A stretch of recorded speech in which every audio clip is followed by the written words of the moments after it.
তো দেখতেই পেলে আমি কিন্তু সন্ধ্যাবেলায় সন্ধ্যা ঠান্ডা দিয়ে তারপরে চাও খেয়েছি। আমাদের চা খাওয়া কিন্তু হয়ে গেছে।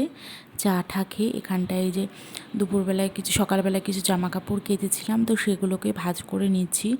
দুপুরে ভাঁজ করতে ইচ্ছা হয়নি, সময়ও পাইনি, আর ইচ্ছাও হয়নি, শুয়েছিলাম। তো এখন সন্ধ্যাবেলায় সব ভাঁজ করে রাখলাম।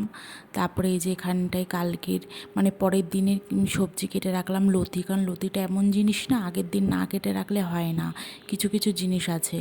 তো এর এর মধ্যে কিন্তু মেয়েকে পড়িয়েওছি আমি, মেয়েকে পড়তেও বসিয়েছিলাম, সেটা তোমাদের সাথে শেয়ার করতে পারিনি। তো তারপরে দেখো রাতের রান্নায় চলে এসেছিলাম, রাতের রান্না বান্না করে নিলাম।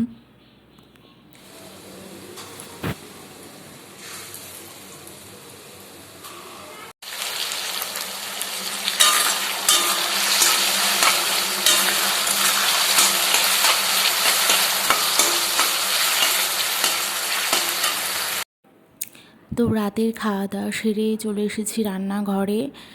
এখানে যে ভাত, তরি তরকারি, মানে যেগুলো যে খাবারগুলো বেঁচে গেল সেগুলো সব বাটিতে ভাগ ভাগ করে তুলে রাখছি, ফ্রিজে রেখে দেবো বলে।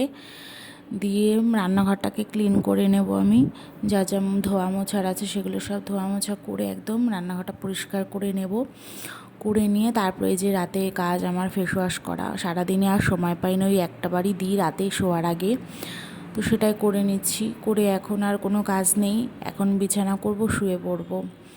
এই তো সারাদিন এভাবেই চলতে থাকে গো, কিছু না কিছু কাজ সকাল থেকে রাত পর্যন্ত। মহিলাদের কাজ আর শেষ হয় না রাতে ঘুমোতে যাওয়ার আগ পর্যন্ত। যতক্ষণ না মহিলারা ঘুমাচ্ছে ততক্ষণ কাজ আর কাজ শেষ হয় না। তো চলো, আজকের ভিডিওটা এই পর্যন্তই। যদি ভালো লেগে থাকে তো অবশ্যই একটা করে কমেন্ট করো, আর সাবস্ক্রাইব করে আমার চ্যানেলটা পাশে থেকো, আমার পাশে থেকো। আর কিছু বলার নেই, টাটা বাই বাই। দেখা হচ্ছে আবার নতুন কোনো ব্লগে, ততক্ষণের জন্য টাটা।